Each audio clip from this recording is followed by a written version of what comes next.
Maligayang Pasko ng pagkabuhay, palakpakan natin ang ating risen Lord and Savior. The most important teaching of Christianity, that Jesus was raised by God from the dead. Maraming mga pagkakaiba-iba kumisan ang mga turo ng iba't ibang mga sekta ng mga Kristiyano, pero isa ang talagang tunay na nag-iisa at nagbibigkis. Ito ang pagkabuhay na muli. John 2:18, the Jews then responded to him, "What sign can you show us to prove your authority to do all this?"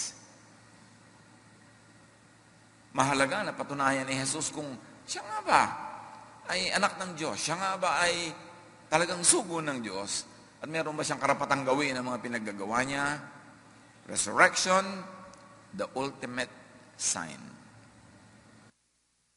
Ang sukdulang patunay, ang pagkabuhay na muli. Salamat, Amang Diyos, sapagkat kayo ang bumuhay kay Jesus na aming tagapagligtas. Kayo ang bumuhay sa lahat ng mga kahulugan ng kanyang misyon para sa amin. Turuan niyo kami na lalo pa naming maunawa ang lalim, lawak at taas ng kahulugan ng pagkabuhay na muli ni Jesus. Kayo mangaral, pagpalain niyo po ang inyong mga anak, at lalo niyo pong bigyan ng mga luwalhati ang inyong sarili, O Diyos, sapagkat kayo ang karapat dapat tumanggap ng lahat ng ito. Pinupuri namin kayo sa ngalan ng buhay naming tagapagligtas na si Jesus. Ano ang mga nangyari sa kasaysayan?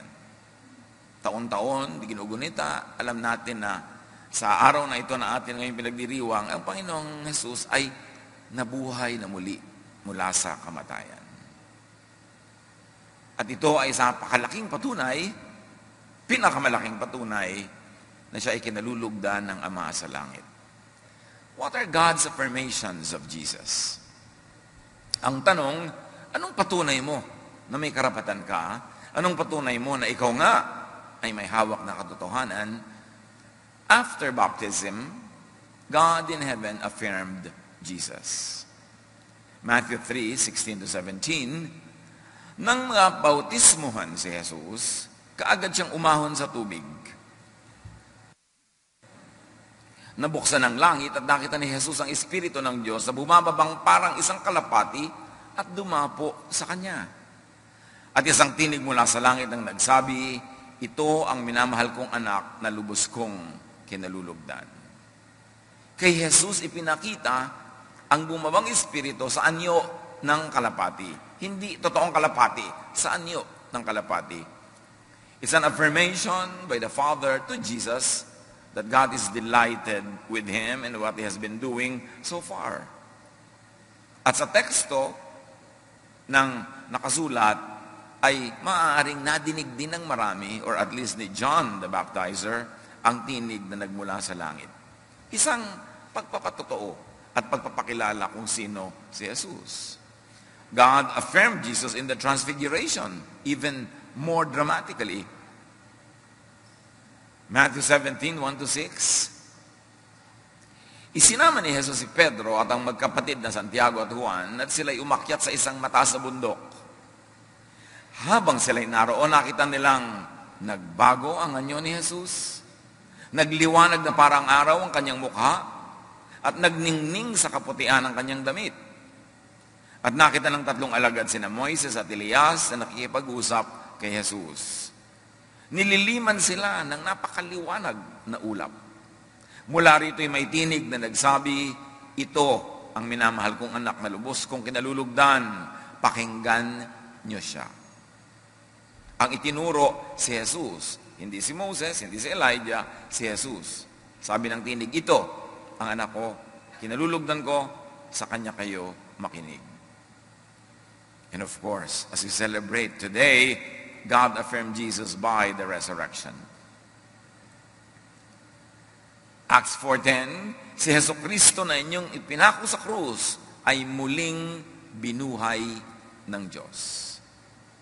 Nabigo ang tangka ng mga religious leaders ng Israel, napatayin si Jesus at ilibing kasama niya ang kanyang mensahe sa pagbangon ni Jesus mula sa kamatayan ay bumangon din kasama niya ang kanyang mensahe ng kaligtasan, kaligtasan mula sa mga pahirap ng relihiyon, kaligtasan mula sa kaparusahan ng kasalanan, kaligtasan mula sa mga pagdurusang gawa-gawa rin ng tao. And of course, God affirmed Jesus in the ascension. Na matapos ang ilang araw, si Jesus ay umakyat sa langit, kitang-kita ng mga maraming saksi. Acts 1:9, si Jesus ay iniakyat sa langit habang ang mga alagad ay nakatingin sa kanya at natakpan siya ng ulap. And God affirmed Jesus with the return of the Holy Spirit. With the return in the Holy Spirit and as the Holy Spirit. So, yun ang nangyari kay Jesus na siya'y binuhay. Ano ngayon ang nangyari sa believers? John 14:16-19, sabi ni Jesus, bago pa mangyari itong pagdating ng Espiritong Banal, dadalangin ako sa Ama upang kayo ibigyan niya ng isang patnubay na magiging kasama ninyo magpakailanman. Siya ang Espiritu ng katotohanan. Hindi ko kayo iiwanang mga ulila. Babalik ako sa inyo, kaunting panahon lamang. At hindi na ako makikita sa sanlibutan ito. Ngunit, ako'y makikita ninyo. Sapagkat buhay ako, mabubuhay din kayo. So, ipinangako ni Jesus, pag-alis ko, hindi kayo mauulila. Saglit lamang, hihilingin ko sa Ama na ipadalang Espiritu. Na yun, ay parang ako na rin. Aalagaan ko kayo sa pag-aalaga sa inyo ng Espiritong Banal.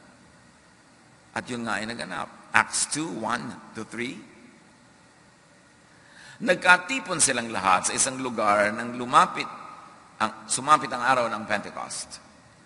Walang ano-ano yung may ingay na nagmula sa langit. Natulad ng ugong ng malakas na hangin at napuno nito ang bahay na kinaroroonan nila. Wala na si Kristo sa lupa. Nangungulila ang mga tagasunod ni Jesus.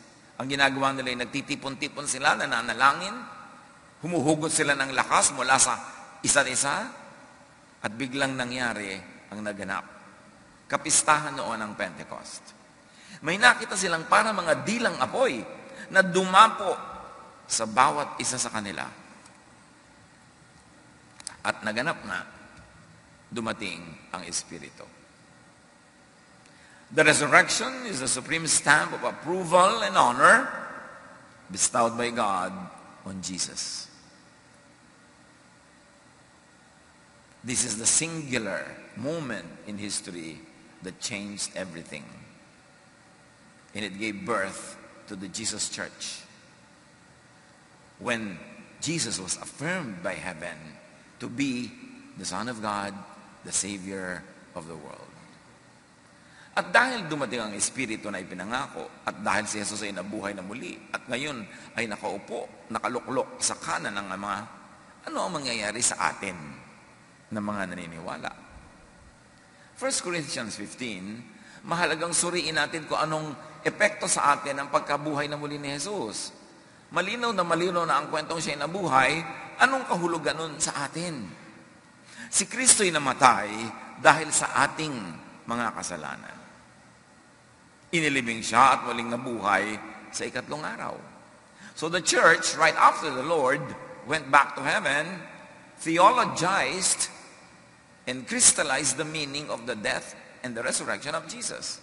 Na ito ay kasama sa redemptive work of God, that Jesus would die in our place, that Jesus would live again in our place and in our behalf. So parang si Kristo yung champion natin. Di ba may mga champions? O maglalabanan si David and Goliath. Pag natalo si David, talo ang buong Israel. Pag nanalo si Goliath, panalo ang buong Philistine. So may champion. Sa paglalabanan ng champion, ang panalo ng champion mo o pagkatalo niya, yun din ang pagkatalo o pagkapanalo mo. Our champion won and lived again. Kaya sabi, dahil dyan, may buhay tayong walang hanggan. So inilibing siya at muling nabuhay sa ikatlong araw. At siya'y nagpakita kay Pedro at saka sa 12. Pagkatapos nagpakita siya sa mahigit 500 kapatid na nagkakatipon. Sinasabi kasi ng iba, ilusyon lang nila yung pagbangon ni Jesus mula sa kamatayan, guni-guni. Kaya pinapaliwanag, ditong mabuti, nagpakita siya kay Pedro, nagpakita siya sa 12, pagkatapos sa higit 500 kapatid na nagkakatipon. Kung bakit hindi inireport nito, nagsusulat na ito, na unang nagpakita sa mga babae at kay Maria Magdalena, ewan ko sa kanila. Pero talagang sa babae unang nagpakita ang Panginoon, alam natin yon. Pero ngayon, wala dito sa report. Kaya dapat binabasa mo yung buong report sa iba't ibang libro, sa iba't ibang chapter. Sa katunayan, kung merong dapat mag-preach ng resurrection ni Jesus on Resurrection Sundays, dapat puro babae. Kasi sa babae siya unang nagpakita at babae ang unang nag-preach ng resurrection. Pero alam niyo naman, the last 2,000 years, masyadong male-dominated ang religion. Pati tuloy yung mga tunay na role ng mga babae na ilalagay sa isang tabi, dahil yung mga lalaking nangunguna, laging ginigilid-gilid, nilalagay sa mga sulok-sulok ang mga kababaihan. Sa pagpapatuloy nitong binabasa, marami sa kanila'y buhay pa hanggang ngayon. Subalit patay na rin ang ilan. Bakit sinasabi ni Paul ito? Sabi niya, alam niyo hanggang ngayon, while I'm writing this, marami pang living witnesses. Nakita nila ang risen Jesus. Kung meron kayong pag-aalinlangan, meron kayong tanong, puntahan nyo, buhay pa ang iba. Although, sa katandaan ng iba, ay umuna na sa atin. At nagpakita rin siya kay Santiago, meaning James, at pagkatapos ay sa lahat ng mga apostol. Sa kahuli-huli ay nagpakita rin siya sa akin. Bakit nagpakita si Jesus kay Pablo? Hindi naman siya kasama sa original 12. Tapos na ang lahat ng pagtuturo sa mga 12. Bakit nagpakita pang muli kay Pablo? When Jesus was already ascended to heaven. Kaya hindi na physical ang pagpapakita niya kay Pablo. Maaaring dahil sa period na yon in the church history, inaagaw na ng mga Judaizers ang Christianity. Pinipilit na ng mga conservative Jews who had become Christians na gawing Jew uli ang bagong-bagong silang na pagkakaunawa sa Diyos, yung Kristyanidad. Pinipilit na lang yung Hudyo ang mga Kristiyano. Kaya si Paul ang pinakamatapang at pinakamalinaw magturo against the rejudaizing of Christianity. Maaaring kaya nagpakita sa kanya, may nagaganap na sa church, ang aga-aga pa lang, nagbabackslide na sila into Judaism. Nagwawagi yung mga Judaizers sa Jerusalem at gusto nilang gapiin ang mga Gentile believers and turn them into Jews. Kaya si Pablo ang pinakamalinaw ang pagtuturo laban sa movement na ito to Judaize the Christians. Sa pagpapatuloy, verse 12, ngayon, kung ipinapangaral namin si Kristo'y muling nabuhay, bakit sinasabi ng ilan sa inyo na hindi bubuhayin muli ang mga patay? Bakit kumakalat ang balita na hindi mabubuhay ang mga mananampalataya? Kasi alam niyo yung mga Sadducees, isang sekta ng Judaism, hindi sila naniniwala sa life after death. Hindi sila naniniwala sa eternal life. At eto, pumapasok na sa mga Kristiyano mismo ang mga huwad na katuruan na ito, mga fake news. Kaya agad-agad sumulat itong concern na si Paul. Kung totoo yan, sa patuloy niya, lilitaw na hindi muling binuhay si Kristo. Sa inyo, kung totoong hindi mabubuhay ang mga mananampalataya, edi hindi rin nabuhay si Kristo. And the obvious argument is, nabuhay si Kristo, therefore mabubuhay ang mga mananampalataya. At kung si Kristo ay hindi muling binuhay, walang kabuluhan ng ating pangangaral at walang katuturan ng inyong pananampalataya. Sayang ang pag-uniform ng mga Asherah yung linggo kung hindi binuhay si Jesus. Sayang yung mga damit-damit ng mga choir. Sayang ang mga rehearsal. Sayang ang pag-aayos natin. Sayang ang pagpunta sa church. Sayang ang mga tithes and offerings. Sayang kung hindi binuhay si Jesus. Dahil mamamatay ka rin lang pala, so wag na lang. Pero dahil binuhay si Jesus, hindi sayang. Hindi sayang ang paninindigan, ang pagpapagod, ang pagbibigay sa gawain, at ang pagpapakabait. Kasi buhay si Jesus.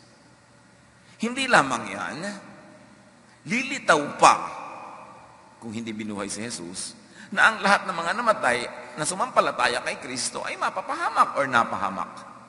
Yun ang mangyayari kung hindi talaga binuhay si Jesus. So, sumunod lang pala sila sa patay, namatay sila, di patay-patay lahat.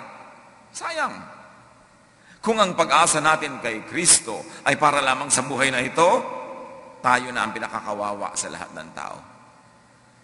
Sabi ko, ang effect sa inyo ni Jesus, pang dito lang sa earthly life, kawawa tayong lahat. Biruin mo naman, nagsiserve tayo, nag-uubos tayo ng panahon sa pagsamba, sa paglilingkod, nagbibigay tayo ng ating time, talent, treasure, tinitimpi natin ang mga gusto nating gawing mali, nagpapakabait at nagpapakabuti tayo. Pagkatapos hindi naman pala binuhay si Jesus, hindi, sayang lang ang lahat. But the argument goes backwards, na dahil si Jesus ay binuhay, walang sayang sa mga ginagawa natin para sa pagpapalawig, pagpalaganap, pagpapalago ng kaharian ni Jesus. Verse 20, ngunit sa katunayan, si Kristo ay muling binuhay. At ito'y katibayan na muling ang bubuhayin ang mga patay at mga mamamatay pa. So hindi kawawa ang mga believers, hindi lugi, hindi napahamak ang mga sumakabilang buhay na noon pa na nananalig kay Jesus. May kabuluhan ng pananampalataya, mayroong kabuluhan ng pangangaral sa pangalan ni Kristo dahil mabubuhay muli ang mga mananampalataya. Kung paanong dumating ang kamatayan sa pamamagitan ng isang tao, meaning Adam, gayon naman dumating ang muling pagkabuhay sa pamamagitan din ng isang tao, meaning Jesus. So ang usapin na dito ni Paul is racial. The whole human race fell because their champion Adam fell. But in Jesus, the new champion of the people, humanity will rise again. Sapagkat kung paano namamatay ang lahat dahil sa kanilang kaugnayan kay Adan, gayon din naman, mabubuhay ang lahat dahil sa kanilang kaugnayan kay Kristo. Binaligtad ni Jesus ang tree of temptation, the tree of sin, sa garden. May tree sa garden, dahil sa tree na yan, nagkaroon ng fall, nagkaroon ng sin, nagkaroon ng damnation. Binaligtad ni Jesus yun.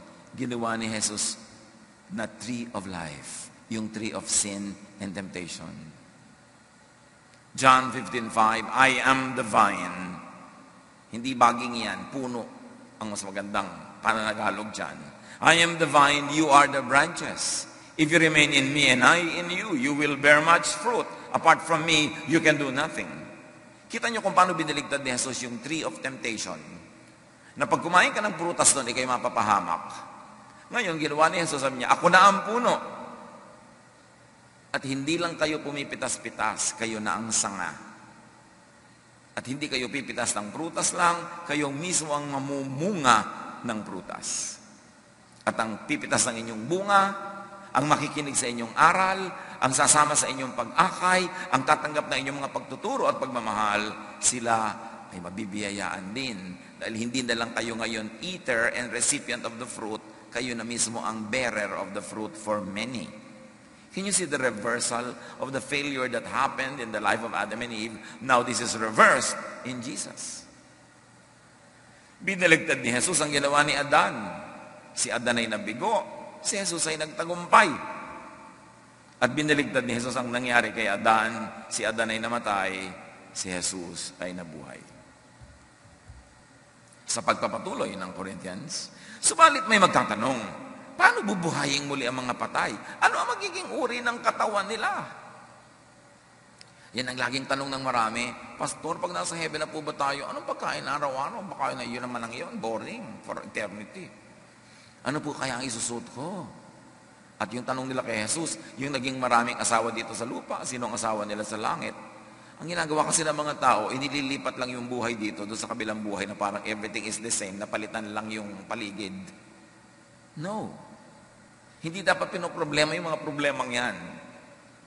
May mga katawan, panglangit, at mayroon namang panlupa. So yung katawan natin yan, panglupa lang yan. Nag-aalala pa yung iba, paano yung mga implants ko? Madadala ko po kaya yun sa eternity? O pag namatay po ba ako, babalik ako sa dating itsura ko bago ako nag-botox. Mga pinoproblema ng mga tao yan. Iba ang kagandahang panlupa at iba ang kagandahang panlangit. Ganyan din sa muling pagkabuhay ng mga patay, ang inilibing ay mabubulok ngunit hindi mabubulok kailanman ang muling binuhay. Walang karangalan at mahina ng ilibing, marangal at malakas sa muling pagkabuhay.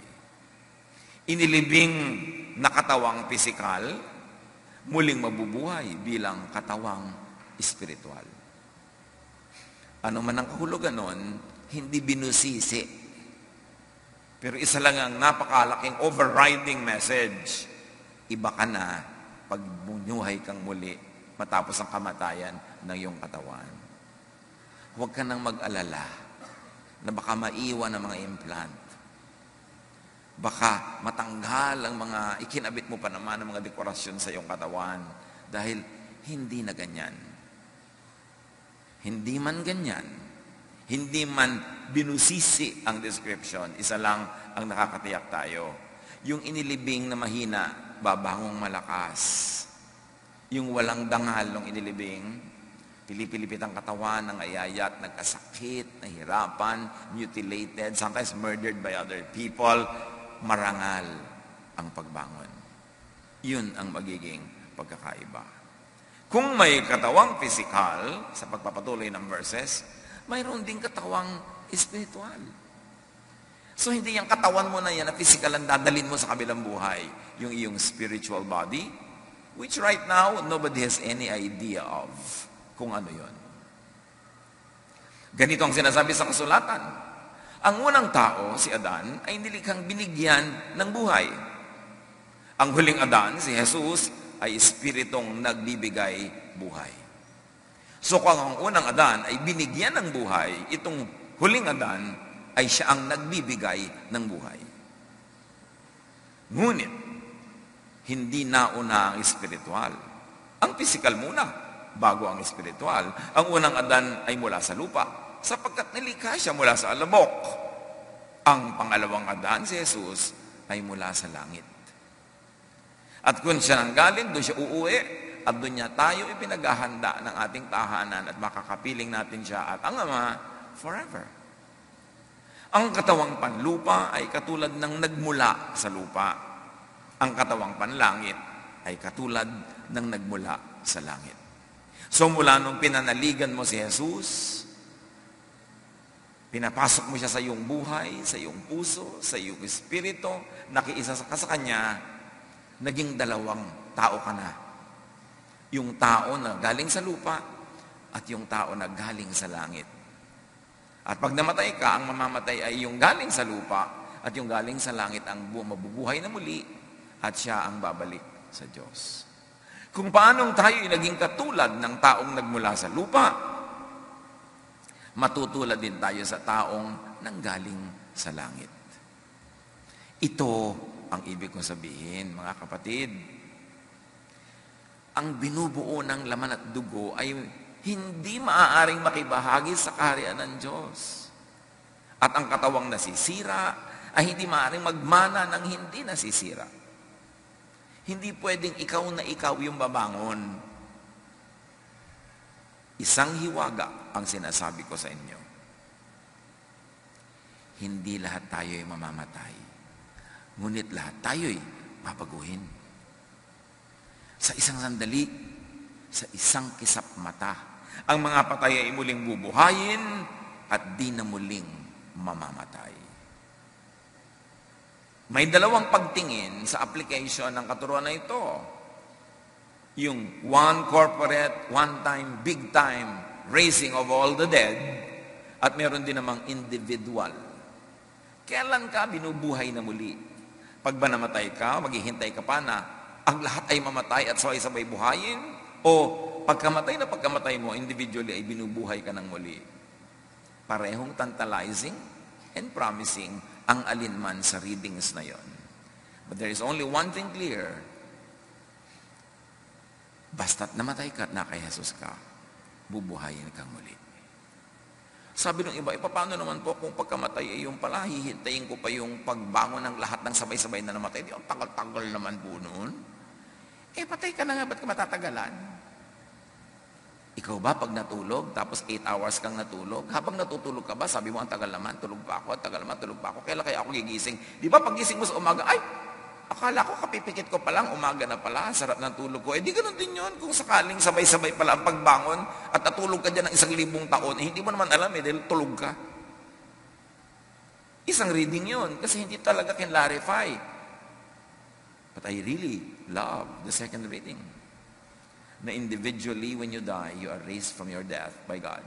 Kaya si Stephen, nung siya binabato, hindi pa nga siya namamatay. Nakita na niya si Jesus. Sabi niya, Jesus, receive my spirit. So pagkalagot ng kanyang hininga, nandun na siya kay Jesus. Napakasarap isipin.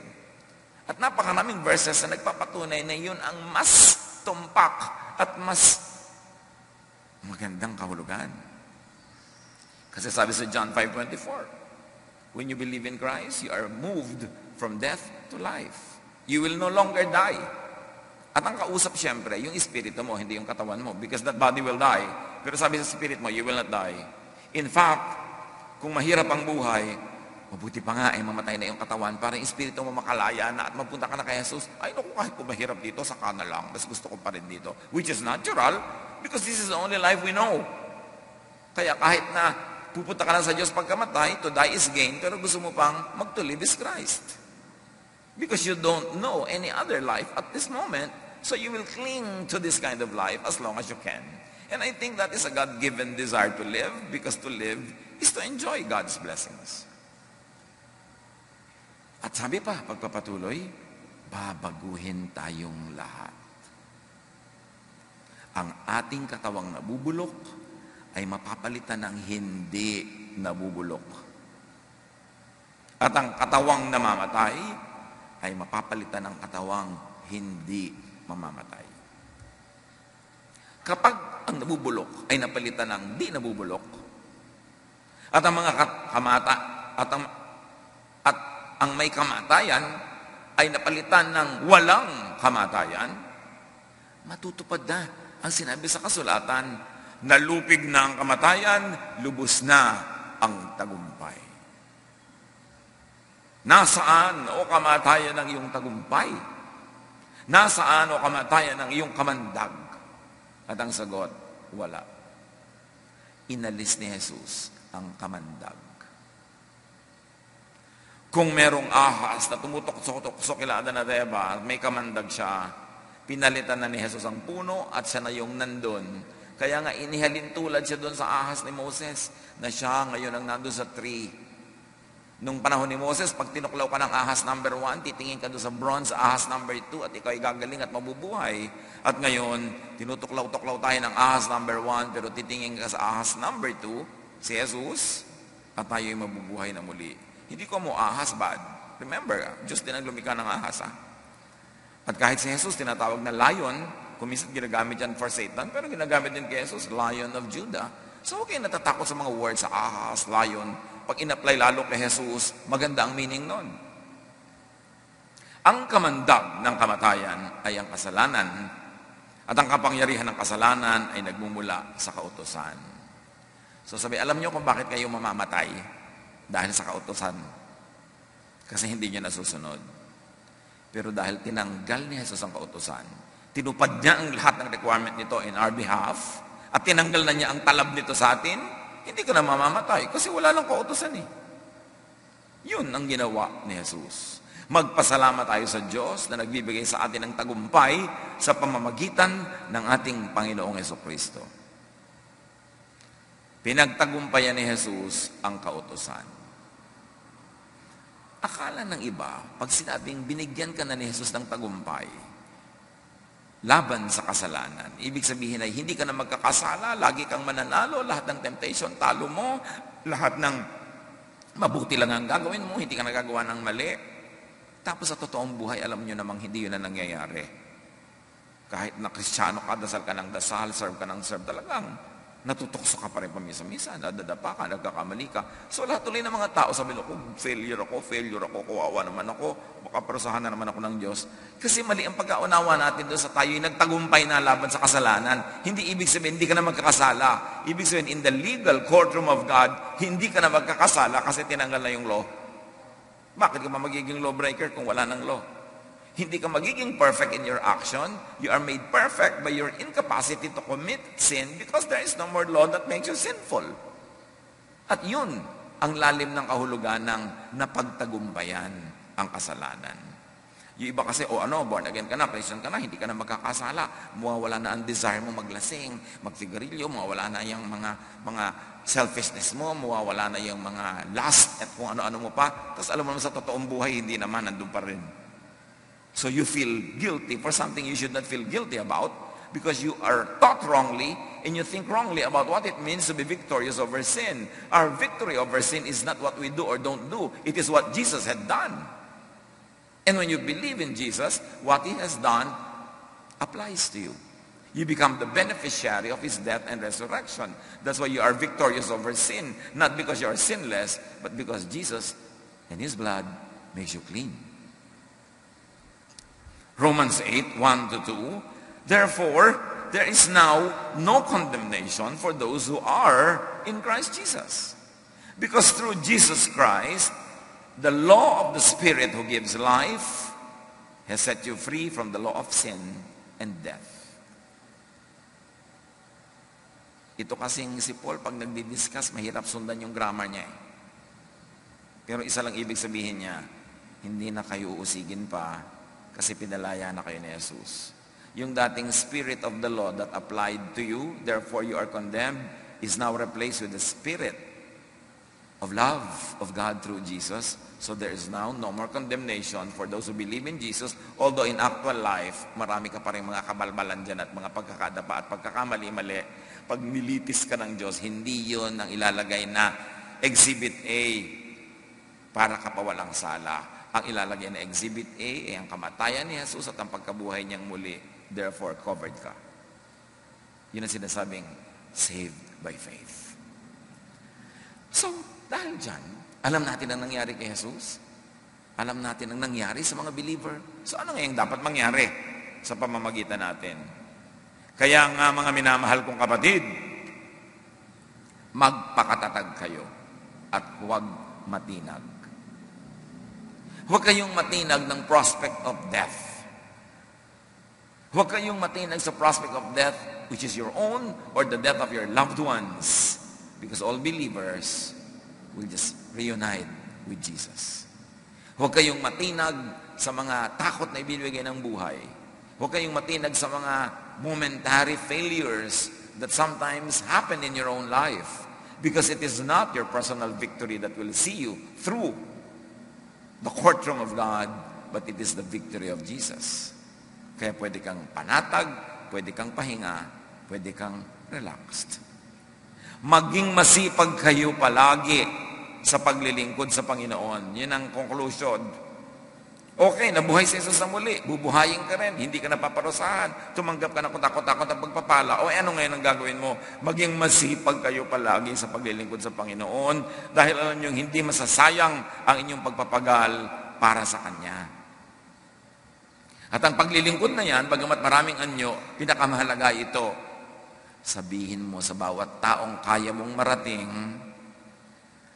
that the perfect work of Jesus, when applied to him or to her, will make him or her perfect in the eyes of God, not because he or she is perfect, but because Jesus can make you perfect in the eyes of God. Sabihin mo sa mga tao, Jesus is our Savior. Jesus is alive. And so you can live again. Yun ang pinakamahalagang paglilingkod. Maraming iba't ibang uri at anyo ang paglilingkod. Pero lahat, hindi lahat pwede sa choir. Hindi lahat pwede sa teaching. Hindi lahat pwede sa preaching. Pero lahat tayo pwede magkwento sa ating mga nararating. Alam mo, yung mga paghihirap mo sa buhay, pagtitiis, para ka lang pumunta sa langit. Sinagot na yan ni Jesus. Manalig ka sa Kanya, pasakop ka sa Kanya, papasukin mo siya sa iyong buhay, at wala ka nang dapat alalahanin pag kinamatay. Kasi yung kamatayan niya ang ibibilang na kamatayan mo. At ang pagkabuhay niya muli ang pagkabuhay mo. So spread the news. This is the good news. That you need not suffer because you are imperfect. Because Jesus already suffered for you and won for you. Kaya natin sabihin lahat yan sa iba-ibang language. Hindi mo kailangan maging eloquent or speaker. Hindi mo kailangan magsalita sa libu-libong tao. Kung may 3 kang kakilala, sabihan mo. But lahat dapat marating. Sabi, magsikap kayo. Tumanggap kayo ng pagpapala. Dapat huwag niyo suluhin. Kailangan ipasa niyo yan. At kung hindi ikaw ang preacher, hindi ikaw ang teacher, gumawa ka ng paraan para mo siya matulungan, mapagaan mo yung ginagawa niya, ikaw ang gumawa ng pwedeng iba para makakonsentrate siya sa pagpipreach. Kung merong mga tao na ang trabaho nila ay ganito, tumugtog, hindi ka nakakatugtog, di pwede ka namang maglinis-linis sa mga gitara dyan, mag-assemble ng mga gamit, mag-maintain yan, tulong mo rin yon. Pag tumugtog siya, kabilang ka rin na tumugtog kasi kasama ka sa pag-aayos ng mga pangtugtog. Teamwork yan. Pero ang sabi, alam nyo, ang laki ng pagpapalang tinanggap nyo. Dapat magsikap kayo. Hindi para bayaran ng Diyos, kundi para marami pa rin tumanggap ng pagpapala na tinanggap nyo na. At sa inyong paglilingkod, sa inyong pagsisikap, sila man ay mararating ng balitang ito. Tulong-tulungan. So huwag nang matakot sa physical death. At kung tayo ay nakaranas mamatayan ng mahal sa buhay, huwag na magluksa.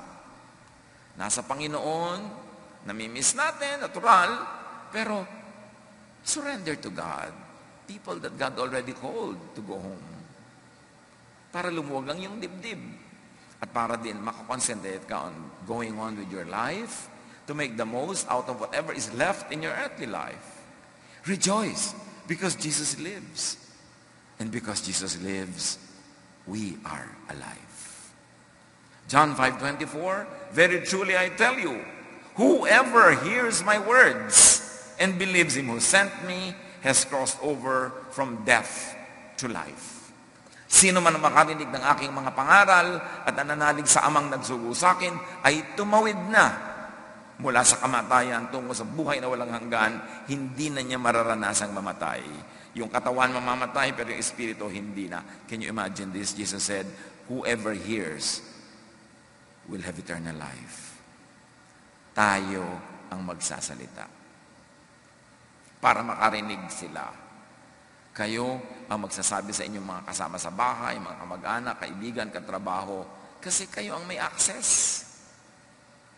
Bahay nyo ang bubuksan nyo para magkaroon ng mga Bible study, ng mga sambahay, para yung mga kapitbahay nyo at mga kamag-anak na malapit doon, na hindi nyo madala-dala sa church, doon na lang pupunta sa bahay nyo, non-threatening, non-religious yung situation, they can come.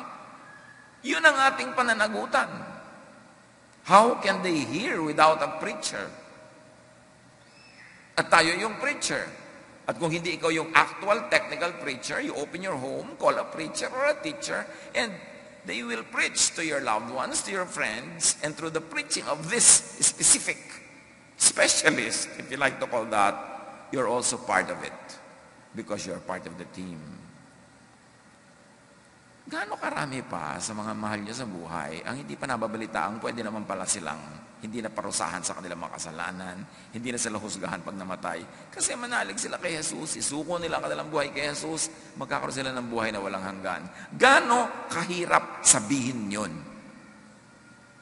Para pagkaitan natin ang marami nating kilala na hindi naman natin kinikibo. Kung minsan, nasa aeroplano ka, ilang oras ka nakaupo doon, yung bang katabi mo, kahit 3 sentences, na-sharean mo na.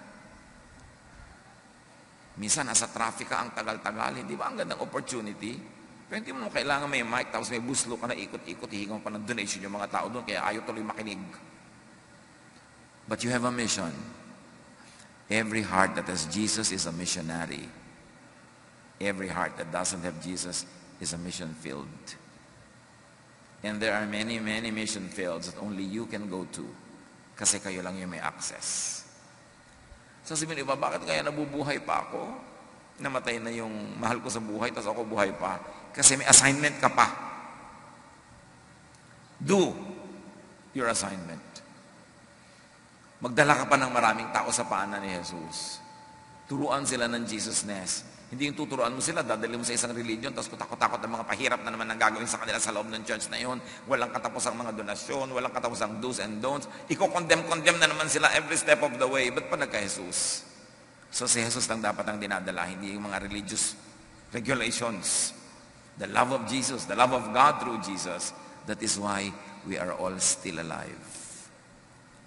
We are missionaries. We celebrate the rising of the Lord from the dead. How about your loved ones? Will they rise from the dead? Kailangan nating seryosohin ang soul winning. We should go back to old-fashioned soul winning. Zealous, energetic, loving, concerned, sharing of Jesus with everyone. Hear the Word of God, declare the Word of God, and that is how you celebrate the resurrection. Jesus already resurrected. We believers will resurrect. But how about those that have not heard of the good news yet? They too must resurrect. And their hearing depends on your speaking to them. Panginoon, turuan niyo po kami na hindi lang ipagpasalamat, ipagdiwang ang pagkabuhay na muli ng iyong anak na si Jesus, kundi ito'y bigyan ng practical na misyon sa aming buhay, na ipamalita, ibahagi sa marami, at nang sa gayon, lalong lumaganap ang paghahari mo, Ama, dito sa lupa, sa pamamagitan ng mga pusong isinusuko sa iyo, sa pamamagitan ng mga buhay na iniaalay sa iyo. Pagbulay-bulayan natin ito, habang ipinagdiriwang natin ang kahulugan that Jesus rose from the dead.